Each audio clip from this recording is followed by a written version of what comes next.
Hello మామ, ఒక్కసారి ఇక్కడ చూపిస్తున్న వీడియో చూడండి. ఒక్కొక్క వీడియో రోజు బయటకు వస్తుంటే చాలా అంటే చాలా బాధ అనిపిస్తుంది మామ.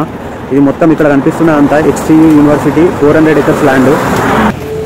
ఈ 400 acres ల్యాండ్లో ఇప్పుడున్న గవర్నమెంట్ వచ్చేసి దాన్ని డిఫారెస్టేషన్ చేస్తుంది, మొత్తం డిమోలిష్ చేసింది అనమాట. ఒక్క విజువల్స్ మనం చూస్తుంటే చాలా అంటే చాలా బాధ అనిపిస్తుంది. ఆ డీప్స్ ఎక్కడికి వెళ్ళాలో తెలియక అసలు కొట్టుమిట్టలాడుతున్నాయి. ఒక్క చెట్టు పెంచాలంటే ఎన్ని డేస్ పడుతుంది మామ, ఒక్కసారి ఆలోచించండి. అలాంటిది ఒక 400 ఎకరాల మొత్తం ఫారెస్ట్ని డిమోలిష్ చేస్తుందంటే అర్థం చేసుకోండి.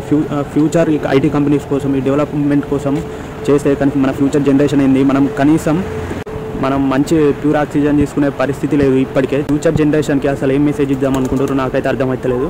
కాపాడుకుందాం మా ఫారెస్ట్లో కాపాడుకుందాం, ఎందుకంటే ఫ్యూచర్ జనరేషన్లో చాలా అంటే చాలా కష్టమైపోతుంది. ఇప్పటికే చాలా అంటే చాలా ఇబ్బందులు ఫేస్ చేస్తున్నాము.